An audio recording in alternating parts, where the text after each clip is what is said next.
So ito yung break time namin kanina. Ito yung ulam namin ngayon, sabaw-sabaw. Mana. Malilit lang na isda, 40 pesos lang yan, malunggay, sibuyas. Tapos ito, kay favorite ni Bulaylay, chicken, garlic.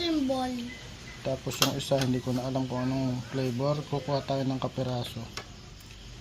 Ilalagay natin sa mousetrap. Ito yung ginamit ko na pain kagabi, kaya nakahuli.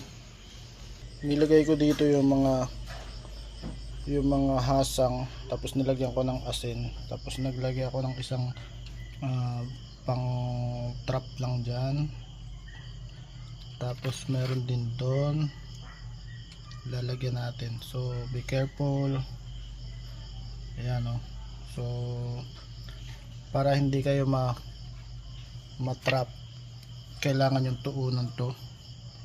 Ayan, i-press nyo yan bago nyo lagyan ng, so kailangan isang kamay. So gagamitin ko yung paa ko, ayan, bago ko ilagay itong pain. Ayoko na nitong tinik na to, kasi yung tinik na to parang wala naman to eh, wala na siyang amoy. Meron siyang hasang na maliit, hasang na maliit na isda, tsaka itong sausage, ano to, longganisa.